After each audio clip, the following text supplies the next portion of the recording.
a nivel mundial. Los mercados de divisas es una locura lo que se opera diario mundialmente. En particular, tienen que saber que el par dólar-peso es de los pares más operados mundialmente. El peso es una moneda importante desde el punto de vista de que es una moneda emergente, lo cual implica que tiene asociadas tasas por arriba de los países del primer mundo, pero simultáneamente es un país con una condición macroeconómica estable y ciertas cosas que lo pueden hacer muy atractivo.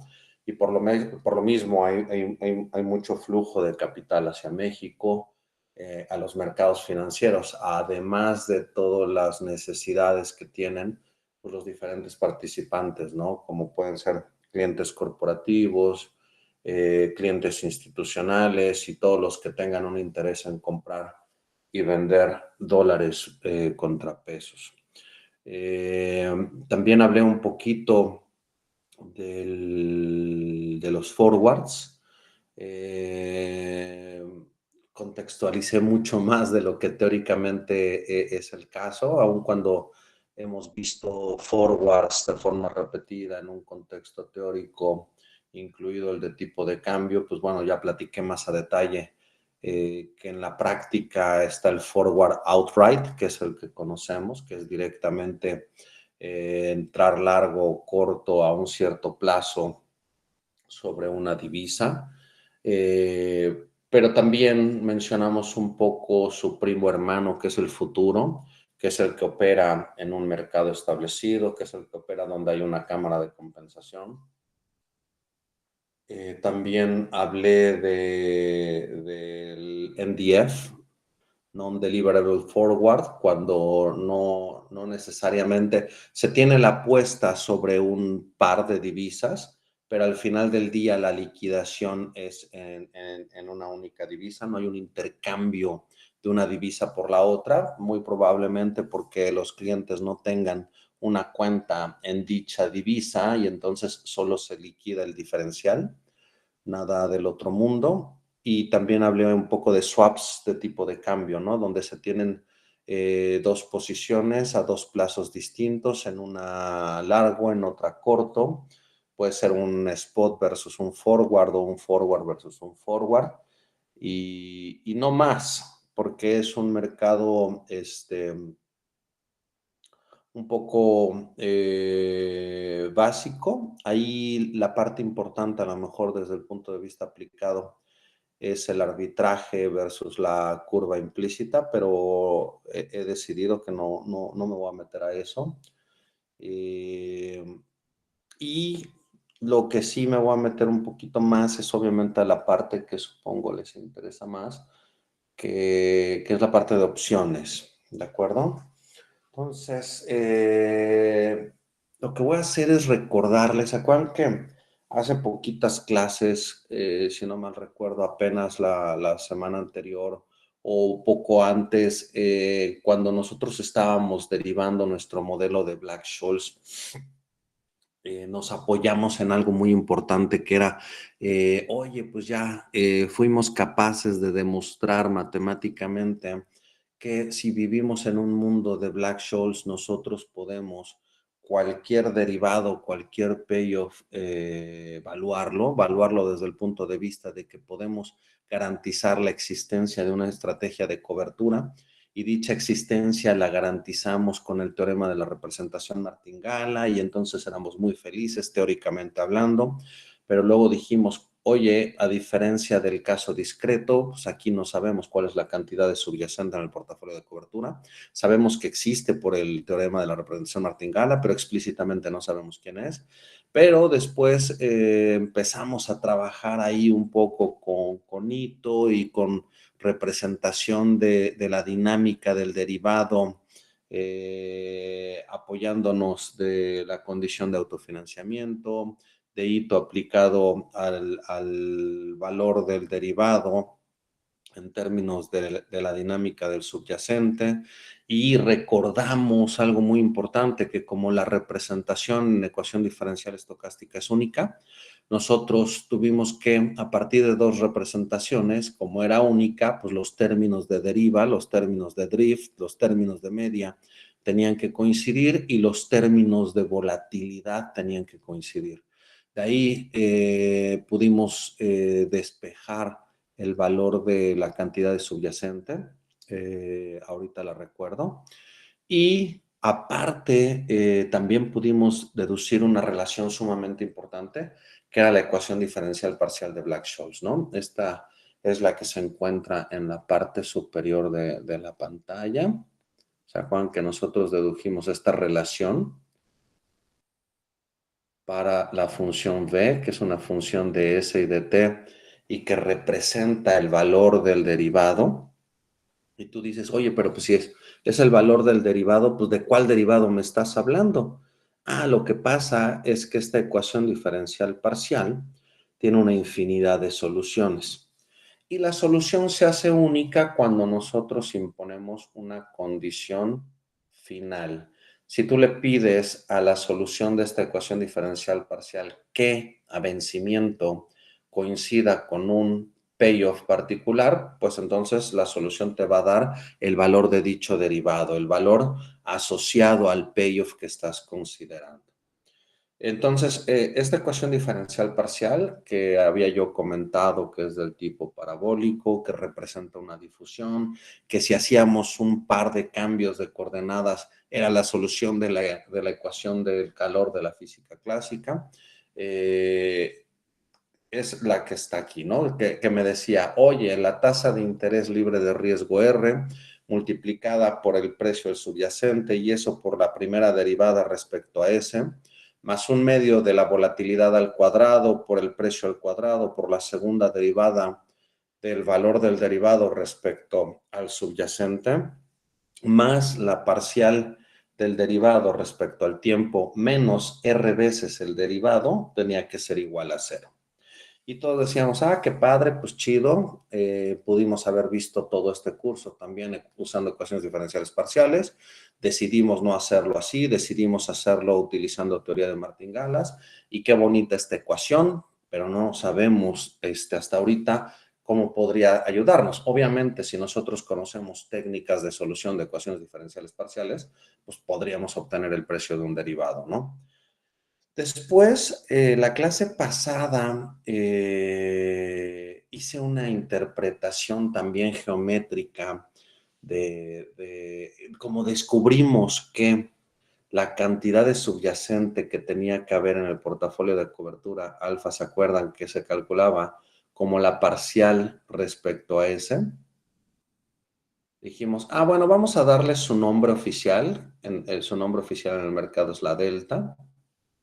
Y me dice cuál es la cantidad de subyacente en el portafolio de cobertura, pero aparte tiene una interpretación geométrica, porque como es la derivada respecto a ese, pues es la pendiente de la recta tangente a la curva que da el precio del derivado en un cierto punto. Y entonces decíamos, ah, claro, tiene todo el sentido. Creo que había hecho hasta un dibujo que ya no sé dónde quedó. Bueno.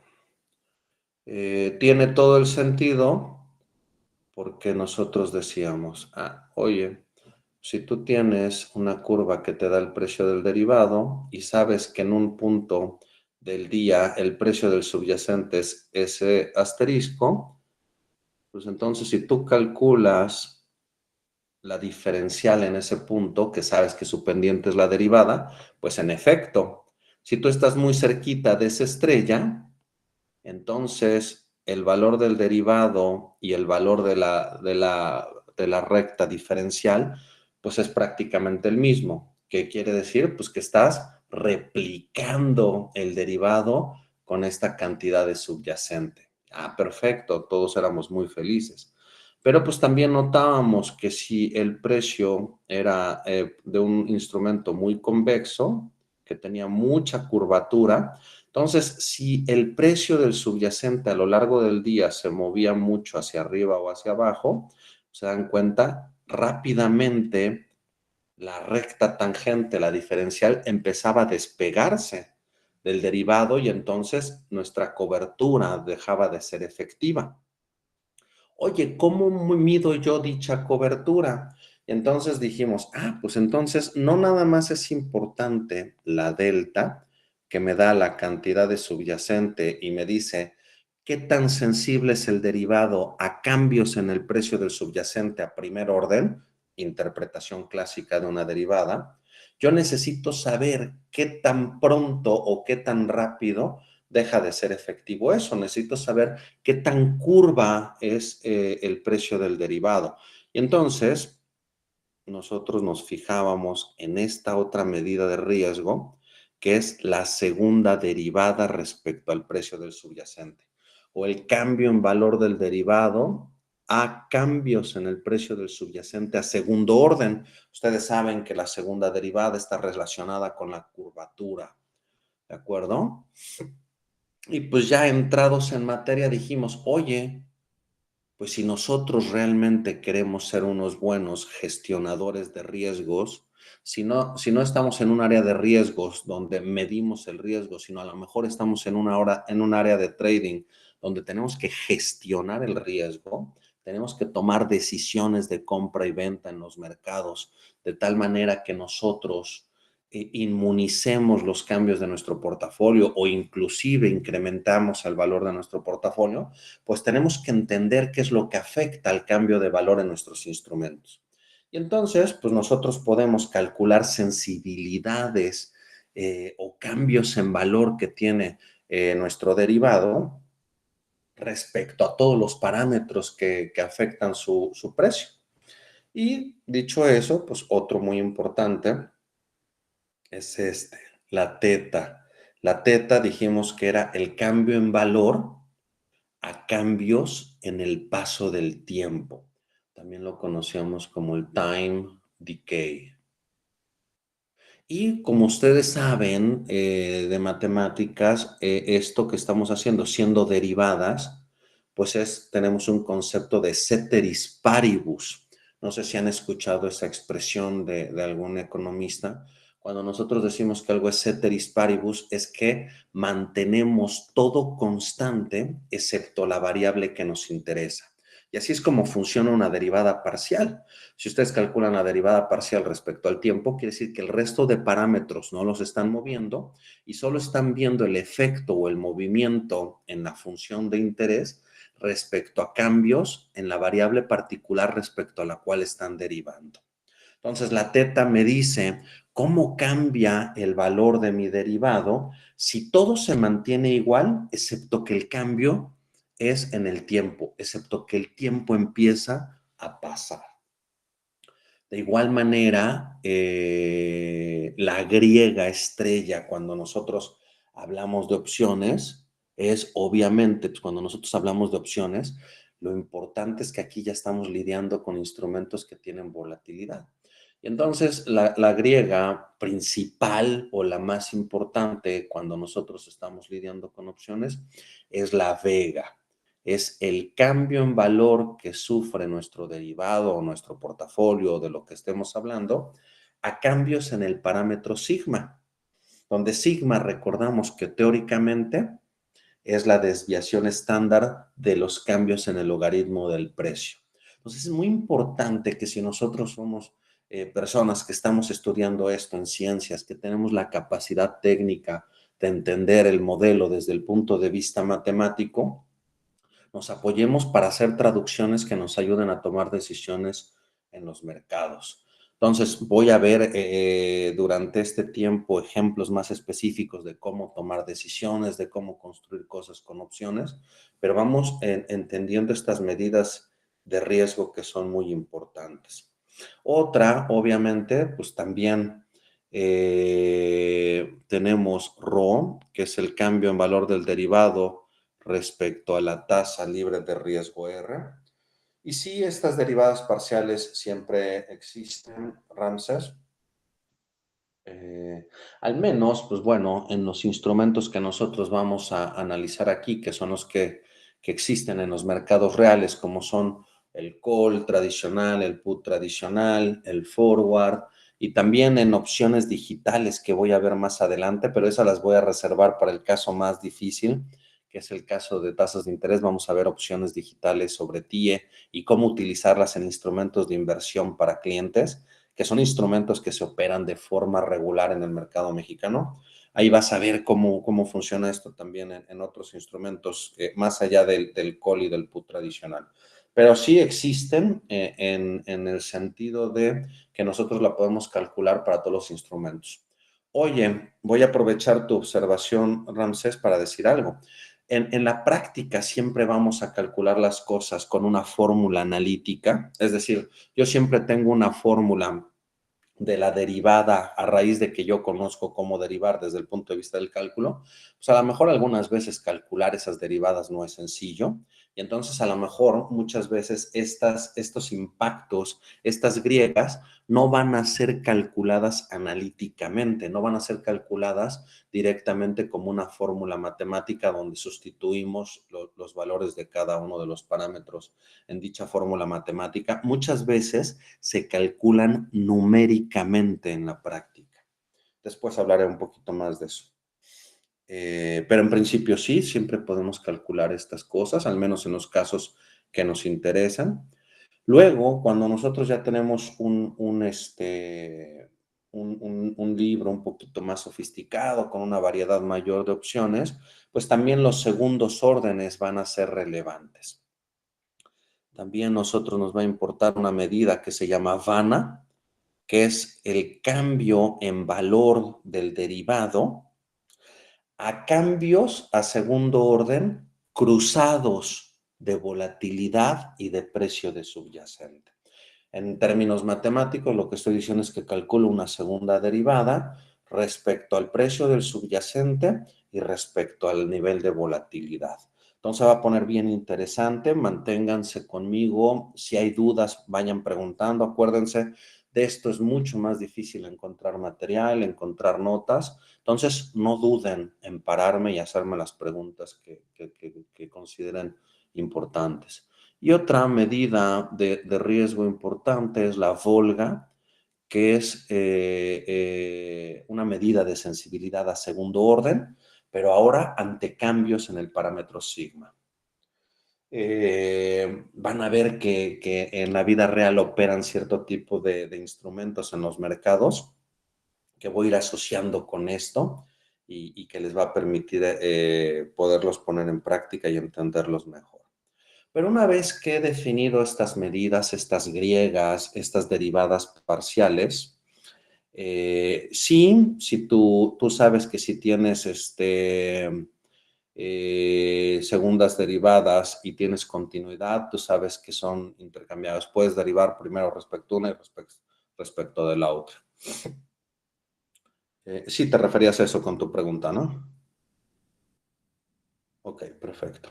Lo que voy a hacer ahora es hacer una observación sumamente importante, así que aquí muy atentos, fíjense, algo que era una expresión matemática, que era una ecuación diferencial parcial, que si yo sé resolverla, dicha ecuación diferencial parcial, ya sea analíticamente, si yo sé mucho de ecuaciones diferenciales parciales, les recomiendo el libro de Evans, o si yo sé técnicas para resolver numéricamente una ecuación diferencial parcial. Ahí les recomiendo mucho que tomen su curso ¿cómo se llama? De análisis numérico, nada más, creo que es obligatorio el uno, ¿no? Sí, ¿verdad? ¿Se acuerdan que en análisis numérico enfocan mucho el curso a álgebra lineal? Y lo que hacen es pues, ver valores propios y no sé qué tanta cosa y técnicas y ven cosas numéricas relacionado a lo que es álgebra lineal. Típicamente en el segundo curso de análisis numérico se ven cosas también de ecuaciones diferenciales. Entonces vale mucho la pena. A diferencia de las películas, casi todo en ciencias lo que vale la pena son las segundas partes.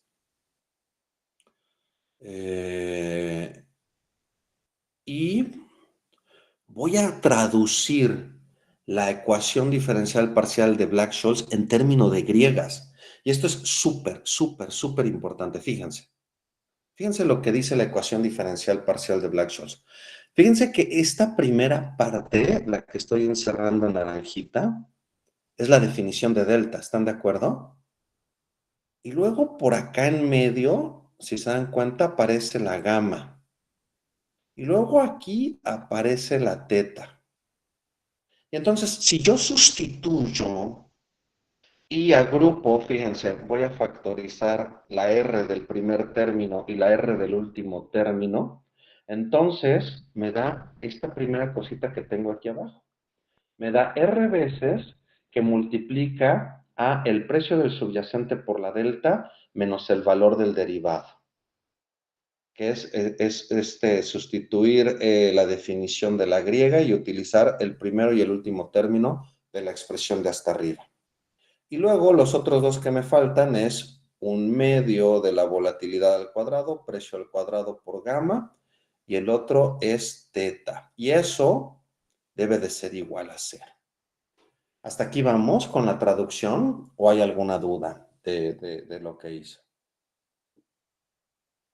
Denme señales de vida porque aquí sí me preocupa un poquito más. Ya no se vale de, bueno, estoy bajo mis cobijitas, luego veo la clase, luego veo las notas. Siempre la clase la pueden volver a ver porque está grabada, pero es importante ir entendiendo. Y fíjense, a final de cuentas, ¿se acuerdan que nosotros, cuando nosotros comenzamos este mundo, decíamos, claro, ¿no? Antes de mostrar la estrategia dinámica de replicado, ya la hicimos.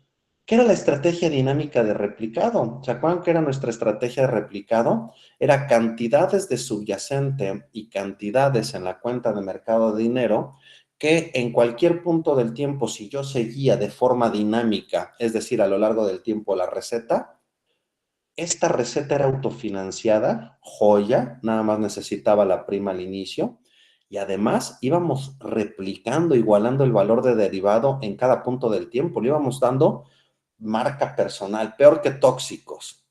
¿Se acuerdan? Entonces, ¿qué pasa si nosotros somos súper tóxicos y somos súper disciplinados y seguimos nuestra estrategia dinámica de replicado? ¿Cuánto es la cantidad de subyacente que tenemos que tener en el portafolio de cobertura? Delta. ¿Esa es la cantidad de subyacente? La estoy subrayando ahorita. Sí, la cantidad de subyacente por el precio del subyacente, yo sé que eso replica el derivado. Y entonces, esta resta que está aquí, si yo hago una estrategia de gestión dinámica, esto es igual a 0. ¿Cierto o no? ¿Todos de acuerdo? Esto Sí, es muy importante, porque si yo estoy haciendo una gestión dinámica de delta, ese primer término se hace 0. Y entonces, para que la ecuación diferencial parcial de Black-Scholes se cumpla, esto se tiene que cumplir, lo que estoy encerrando en azul. Y aquí yo ya tengo una primera implicación que es oro puro en la práctica. Y es que la gamma y la teta tienen signos opuestos. Oye, ¿tú tienes una posición de gamma positiva? Sí, pues a huevo tienes teta negativa. Oye, no, que tengo gamma negativa. Pues entonces a huevo tienes teta positiva. Vamos hasta aquí y ustedes van a decir, güey, ¿de qué me está hablando este cabrón? ¿Cómo que gamma positiva y teta negativa? ¿Y eso qué quiere decir? ¿Cierto o no? Entonces, vamos a ir contextualizando todas estas griegas utilizando como ejemplo opciones de tipo de cambio y opciones sobre tasas. Entonces, eso va a ser nuestro objetivo de ahora en adelante. Solo necesito que me digan si vamos bien hasta aquí, si está quedando claro lo que estoy diciendo. Esto es muy importante en la práctica, ¿de acuerdo? Entonces, dicho eso, Paso a la siguiente. Ya vieron que no he escrito nada. Aproveché que me conecté unos minutos antes para escribir todo esto. Pero vamos bien, ¿no? Con el poder de su cámara y con el poder de la grabación, tienen esto. Entonces, otro recordatorio de la clase pasada. Esto sí, lo vimos el sábado. Los que no entraron el sábado, no se preocupen. Fueron cosas muy estándar y muy parecidas a lo que ya habíamos visto. Echen una revisada si no me preguntan. Pero básicamente lo que vimos el sábado al final fue la cantidad de subyacente que tenemos en el portafolio de cobertura cuando hablamos de un dólar call. Y entonces a lo mejor algunos de ustedes dicen, bueno, ¿qué carajos es un dólar call? Bueno, pues ya saben que es un call. Un call es una opción que le da a su poseedor, a la parte larga, el derecho de poder comprar algo, ¿cierto o no? Entonces, si yo le pongo la palabrita dólar, cuando digo que es un dólar call, entonces estoy diciendo que el dueño de esta opción, que aquel que la compró, que aquel que está largo en el dólar call, tiene el derecho, más no la obligación, de poder comprar dólares a un precio pactado desde el inicio, el strike, K, de K pesos por cada dólar. Eso es un dólar call. Entonces ya queda clarísimo que es un dólar call. Es el derecho de poder comprar dólares. Como los dólares los compramos con pesos, entonces un dólar call es lo mismo que un peso put. El derecho de comprar dólares es lo mismo que el derecho de pesos. Eso es una observación solamente. Entonces, cuando nosotros tenemos un call y cuando el subyacente sí paga dividendos, como es el caso de una divisa, ¿cómo que una divisa paga dividendos? Sí, ahora estamos hablando de dólares contra pesos. Y entonces tenemos una cuenta de mercado de dinero en pesos, que ya estábamos muy familiarizados con eso. Teníamos el proceso valor de la cuenta de mercado de dinero en pesos, la voy a poner aquí BT, ¿se acuerdan que es E a la RT?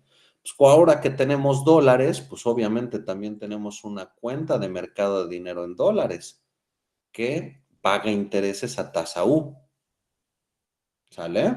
Y entonces, pues entonces aquí el subyacente sí paga un dividendo. Los dólares tienen un costo de oportunidad, pagan un dividendo constante a tasa U, composición continua, de acuerdo al modelo de Black-Scholes. Los dólares devengan intereses a tasa U.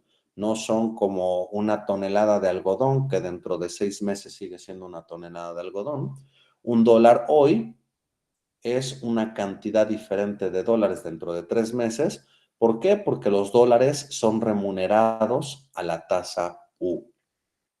Y entonces ahí, pues vemos que en este caso, la cantidad de subyacente no nada más es NDD1, sino esta está ajustada por E a la menos UT, que es lo que vimos la clase pasada. Y también vimos la clase pasada que la cantidad en la cuenta de mercado de dinero local está dada por menos K E a la menos RT por NDD2. ¿Sale? ¿Hasta aquí alguna duda?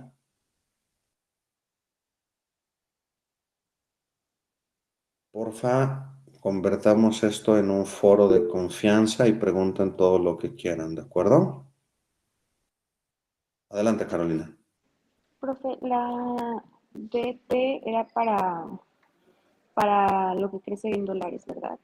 Es correcto. Ese sería el proceso valor asociado a la cuenta de mercado de dinero en dólares. Ok, gracias. De nada. Y si no entraste el sábado, más te vale haber visto esa clase antes de esta, pero si no la viste, te súper recomiendo que la veas antes de la siguiente clase, ¿de acuerdo? Ok. No estuvo tan larga, creo que fueron como 2 horitas y cuarto. Eh, y bueno, entonces, esto fue lo que vimos el sábado. Y entonces, como podrán observar, La delta de un call está dada por esta expresión. Y fíjense, aquí ya la estoy poniendo como E a la menos la tasa de interés de la moneda 1. Cuando yo pongo CCY, eso lo único que quiere decir es currency, ¿de acuerdo? Moneda. Y acuérdense que siempre que tenemos tipo de cambio, las monedas cotizan en pares. Si nosotros queremos ejemplificar con el par dólar-peso, entonces nosotros tenemos USD, MXN, donde el dólar es la moneda 1, la moneda base, y el peso mexicano es la moneda 2 o la moneda cotizante. Y acuérdense que el par dólar-peso cotiza como número de pesos necesarios para intercambiar por un dólar. Por ejemplo, si yo veo la cotización, lo voy a poner hasta acá abajo, 18.3321. Si yo veo que el USD MXN está cotizando en 18.3321, lo que debo de leer es que se necesitan 18 pesos y 33 centavos para poder intercambiarse por cada dólar. Y entonces, pues si se dan cuenta, la delta del call es E a la menos la tasa de interés de la moneda 1 por el tiempo a vencimiento que se tiene por N de D1. Y de una forma análoga podemos calcular la delta de un put, que es E a la menos la tasa de interés de la moneda 1 por el tiempo y ahora multiplicado por N de D1 menos 1. N de D1 es una probabilidad, obviamente es la probabilidad acumulada de una normal 0,1, entonces si le resto 1, esto es negativo. Pero eso tiene sentido. Ya habíamos visto que la delta en un put tenía que ser negativa. Cuando vimos nuestro ejemplo en un árbol, ¿se acuerdan? Si nosotros estamos cubriendo la venta de un put, pues, si nosotros vendimos un put, vendimos el derecho de que nos vengan a vender. Y entonces mi cobertura es que yo venda el subyacente. Por eso es negativa la delta de un put. Aquí una observación importante, como ustedes son de ciencias, están llevando este curso, observan la definición de D1, que estoy poniendo ahorita en un cuadrado en azul, y observan la definición de D2, y entonces automáticamente se dan cuenta que D1 es más grande que D2. Y como N de D es probabilidad acumulada, pues esa es una función creciente. Y entonces preserva el orden. Y entonces nos damos cuenta que N de D1 es más grande que N de D2. N de D1 está asociado a la cantidad de subyacente en el portafolio de cobertura. Y entonces nos damos cuenta que la delta es mayor que N de D2. Y N de D2 es la probabilidad de ejercicio. N de D2 se interpreta o se lee como la probabilidad que se tiene de ejercer la opción. ¿Hasta aquí vamos bien o hay alguna duda? ¿No nos estoy volviendo locos? Vamos bien, ¿no? Es un montón de información, ya es un montón de información súper práctica, pero creo que vamos bien, creo que no los estoy volviendo locos. Bueno, eso creo yo, ¿no? Ok, bueno, entonces tenemos la delta. Ahora les quiero hablar de la gamma. Y se acuerdan que les dije que en las notas les había puesto el valor de gamma para el caso que no pagaba dividendos. Échense un clavadito en cualquier libro o en internet y consulten cuál es la gama de un call y de un put cuando sí hay pago de dividendos. ¿De acuerdo? Lo que voy a ilustrar no es una fórmula. Lo que voy a ilustrar es cómo es la gama en la práctica y cómo se comporta.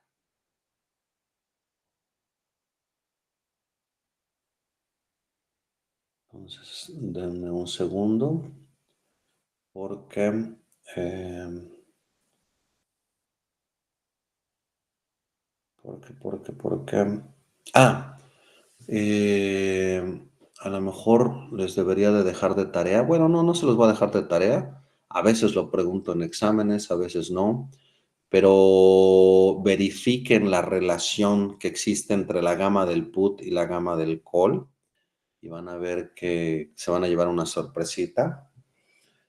Pero fíjense, la gama o notación de griega es la segunda derivada respecto al subyacente dos veces, es el segundo orden.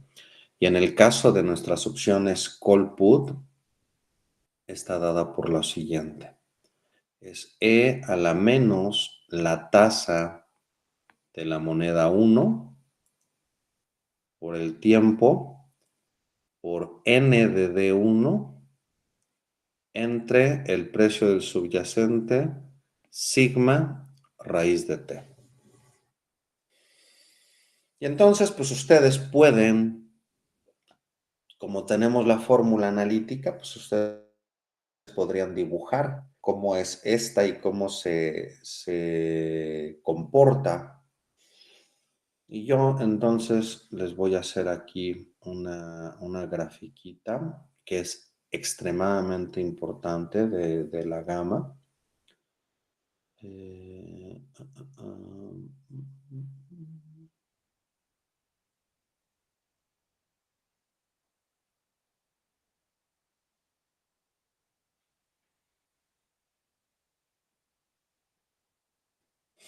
Fíjense. Vamos que voy a tener que apoyarme en un montón de colores.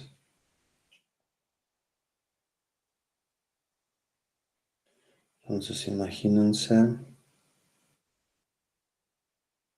que tenemos aquí la gráfica del, aquí abajo tengo el tipo de cambio. Imagínense que aquí a esta altura está el spot, es decir, cómo cotiza el tipo de cambio ahorita. No sé cómo estuvo el tipo de cambio hoy, estuve con muchas cosas, pero vamos a pensar que, vamos a imaginar que estuvo como el 18.20. Y vamos a pensar, por ejemplo, que nosotros tenemos una opción comprada, vencimiento un mes, con strike 18.40, cuando el spot ahorita es 18.20. Entonces, también tenemos por aquí el strike, que está por arriba del spot, obviamente. Y pues tiene sentido, ¿no? Imagínense que ustedes están comprados en un dólar call. Es el derecho a poder comprar dólares dentro de un mes. Y ustedes dicen, bueno, pues yo lo que quiero es cubrirme ante depreciaciones del peso, pues voy a escoger un strike con el que me sienta cómodo, un strike que esté al 18.40. A lo más quiero que el peso se deprecie al 18.40. Si se deprecia más allá del 18.40, entonces mi call entra dentro del dinero y yo lo ejerzo y chido, porque si el tipo de cambio está por arriba del 18.40, yo ejerzo mi derecho de poder comprar dólares a 18.40. Cuando estoy pactando ahorita la opción, el tipo de cambio en el mercado spot está en el 18.20. Y lo que voy a dibujar ahora es el comportamiento de la gama. Y fíjense.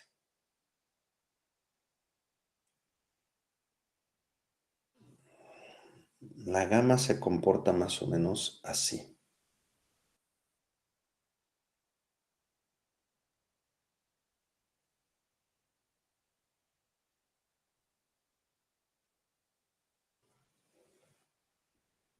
Esta es una gráfica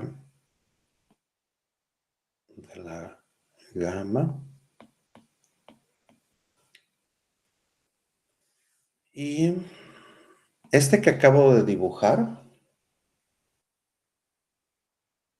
es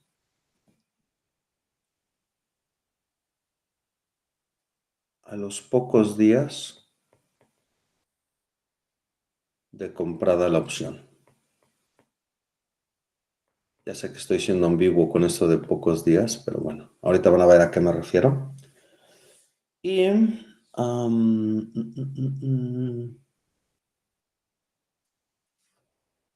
ahora, fíjense qué color será bueno. Vamos a usar mi moradito que me encanta.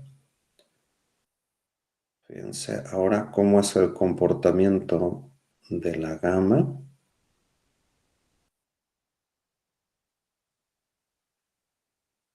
Ah, carajo.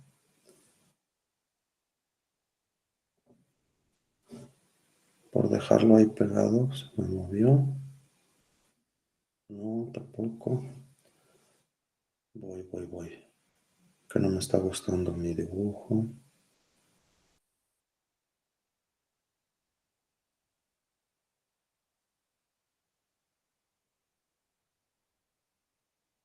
Ahora sí. Está un poco feo, pero creo que se entiende. Y esta es la gama cerca del vencimiento. Entonces aquí quiero que observen cosas súper importantes. No las olviden el resto de su vida. Cuando estén en su lecho de muerte, se acuerdan del comportamiento de la gama. Y la gama, fíjense, si nosotros consideramos strikes muy alejados a donde está el mercado, la gama es pequeña. ¿Sale? Y lo que les estoy diciendo es, oye, la gama toma sus valores máximos cerca del strike. Y acuérdense que, bueno, no se pueden acordar porque nunca se los había dicho, pero en el mercado interbancario, en el mercado profesional, típicamente las opciones están definidas con un strike igual a la de Money Forward. Madres, ustedes van a decir, ¿qué es eso de la de Money Forward? Ah, fíjense lo que les voy a decir. Aquí estoy considerando un ejemplo de una opción cuyo vencimiento es un mes. ¿Están de acuerdo?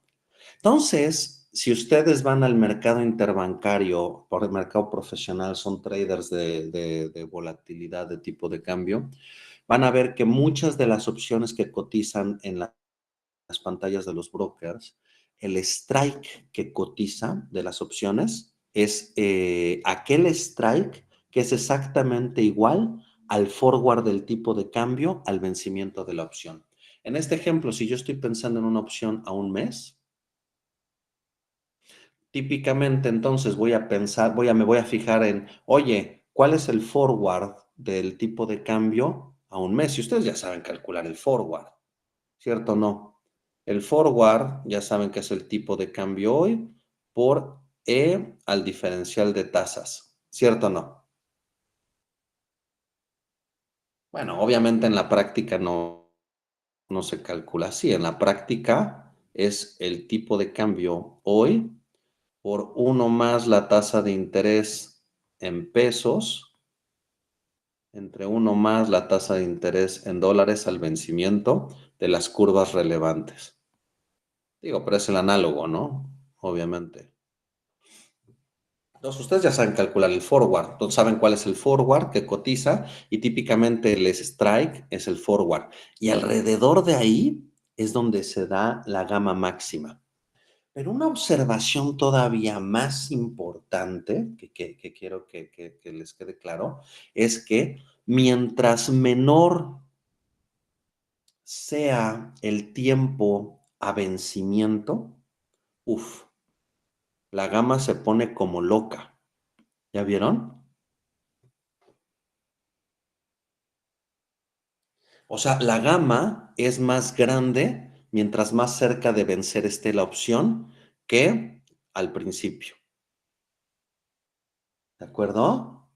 Y aquí automáticamente, como ustedes son súper observadores y súper listos, van a decir, oye, no mames, si yo tengo una gama de ese calibre positiva, porque en la gráfica estoy viendo que es positiva cuando la opción es comprada, entonces su teta ha de ser una pinche locura de negativa, porque tienen signo opuesto.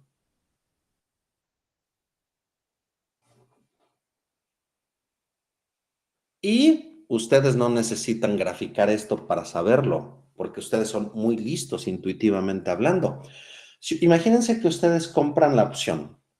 Imagínense que ustedes compran el dólar call.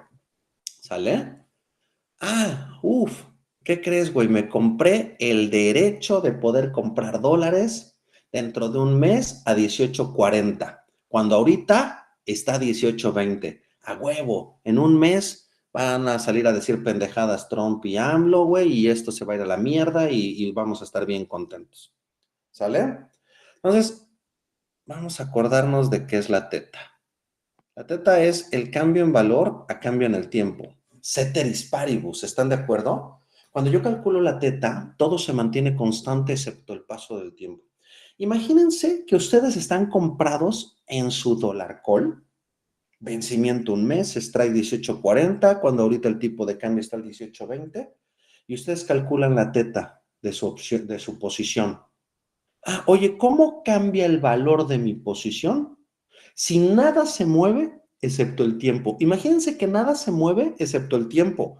¿Qué quiere decir que nada se mueva? Pues que el punto spot está en el 18.20. Que la estúpida volatilidad que hace que las cosas se muevan no se está moviendo. Que la tasa de interés libre de riesgo no se está moviendo. Lo único que ocurre es que el tiempo pasa. ¿A ustedes les conviene que nada más el tiempo pase y no se mueva nada más? Pues no, ¿verdad? Porque si el tiempo pasa, cada vez está más cercano ese mes. Ese mes, no mames, ya va a vencer esta chingadera y nada se mueve, solo pasa el tiempo. Pues obviamente les juega en contra. Y entonces están de acuerdo que cuando ustedes están comprados en una opción, la teta es negativa. Y entonces ya saben que la gama es positiva.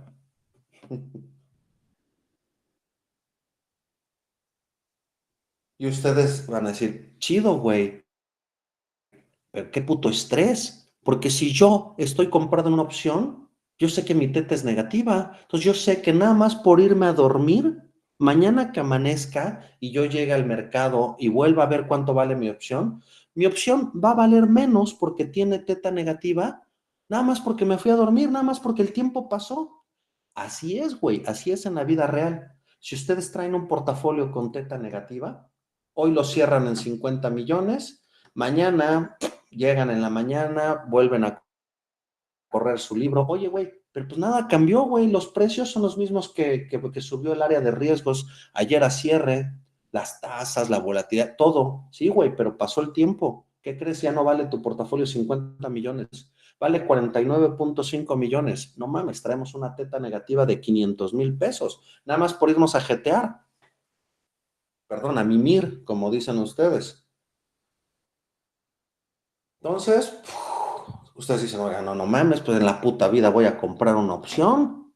No, no, no, espérate, güey. Todo está en equilibrio. Si tienes teta negativa, tienes gamma positiva.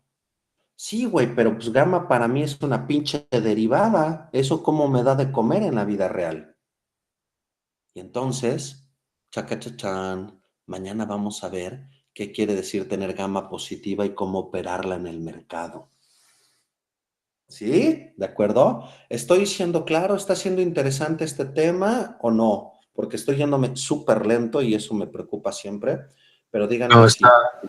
está bastante interesante, la verdad. ¿Los demás vamos bien? ¿Hay dudas? ¿Está quedando claro de lo que estoy hablando? Plot twist, mañana doy clases. ¿Por qué? Pues Nos bueno, va a sí, dejar con quién el sabe. pendiente. No, yo espero que mañana sí haya clases. Vamos a dejarlo como que sí hay clase. Solo en un evento extremo les escribo en el Classroom, pero mañana hay clase. Aparte, súper... Les cuento nada más rapidísimo que a lo mejor el miércoles no hay clase porque, ¿qué creen? Voy a ir a cenar con una amiga que fue mi alumna, para que se espanten, fue mi alumna de ciencias, por ahí de 97, 98, le di cálculo. Y ella vive ahora en Alemania, es doctora en física, y súper chistoso. Pero qué chistoso, ¿no? Porque estuvo ahí sentada como ustedes, nada más que hace 1,000,000,000 de años.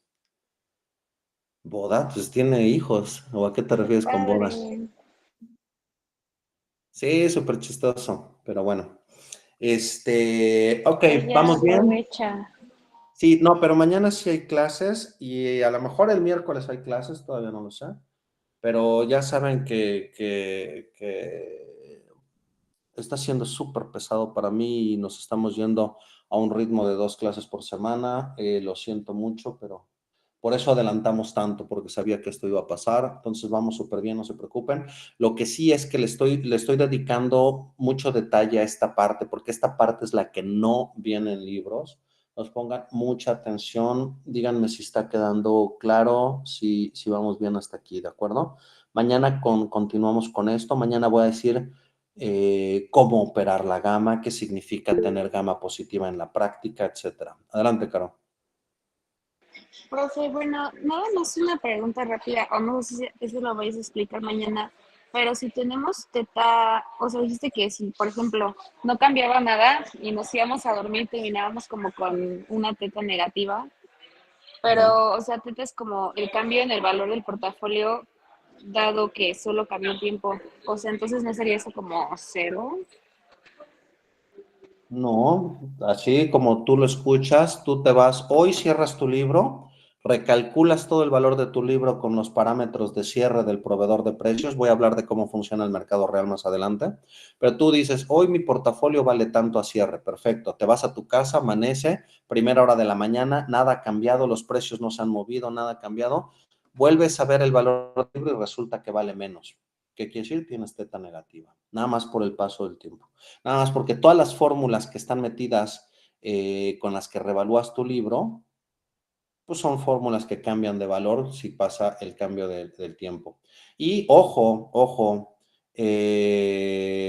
obviamente ustedes aquí están comprados en la opción. El güey que les vendió la opción tiene la posición contraria. El güey que vendió la opción tiene teta positiva. Ese güey despierta mañana y su portafolio vale más. ¿De acuerdo? Sí. Pero ese güey va a tener gama negativa. Ustedes mañana decidirán qué prefieren tener, gama positiva o teta positiva, ¿de acuerdo? O a lo mejor no escogen nada, se chingan, porque todos sus clientes vienen y operan con ustedes y les dejan una posición, la quieran o no, ¿de acuerdo? Pero bueno, ese es el punto del trade. Mañana platicamos más de esto, ya nos pasamos un minutito, pero espero que esto ya compense todo lo largo de teórico que hemos visto y que sea la parte interesante del curso, ¿de acuerdo? Entonces descansen y nos escuchamos mañana. Gracias. Gracias.